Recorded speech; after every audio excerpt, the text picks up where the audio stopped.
السلام علیکم ورحمۃ اللہ۔ وعلیکم السلام ورحمۃ اللہ۔ فوزیہ جی، حضور میرا ایک سوال ہے کہ حضرت صلی اللہ علیہ وسلم کے دل دھلنے کا واقعہ ان کی کس عمر میں پیش آیا تھا؟ کون سا دل دھونے والا واقعہ؟ دل دھلنے یہ وہی کشوف پہ میں نے بیان کیا ہوا ہے۔ کشوف کا جو میرا خطبہ ہوگا اچھا، اس میں یہ ساری باتیں ہیں۔ رسول اللہ علیہ وسلم کو دل دھونے کا واقعہ بچوں نے بھی دیکھا تھا اور آپ کی اپنی روایت بھی، اور الفاظ کا فرق ہے دونوں باتوں کا۔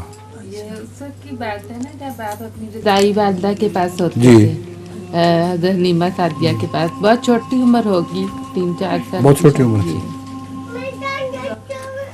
اور روایت میں فرق ہے، ایک میں کچھ اور بیان ہوا ہے، ایک میں کچھ اور بیان ہوا ہے۔ جو بچوں نے دیکھا تھا نا وہ بھی اسی موقع پہ ہے، بچے ڈر گئے تھے دیکھ کے۔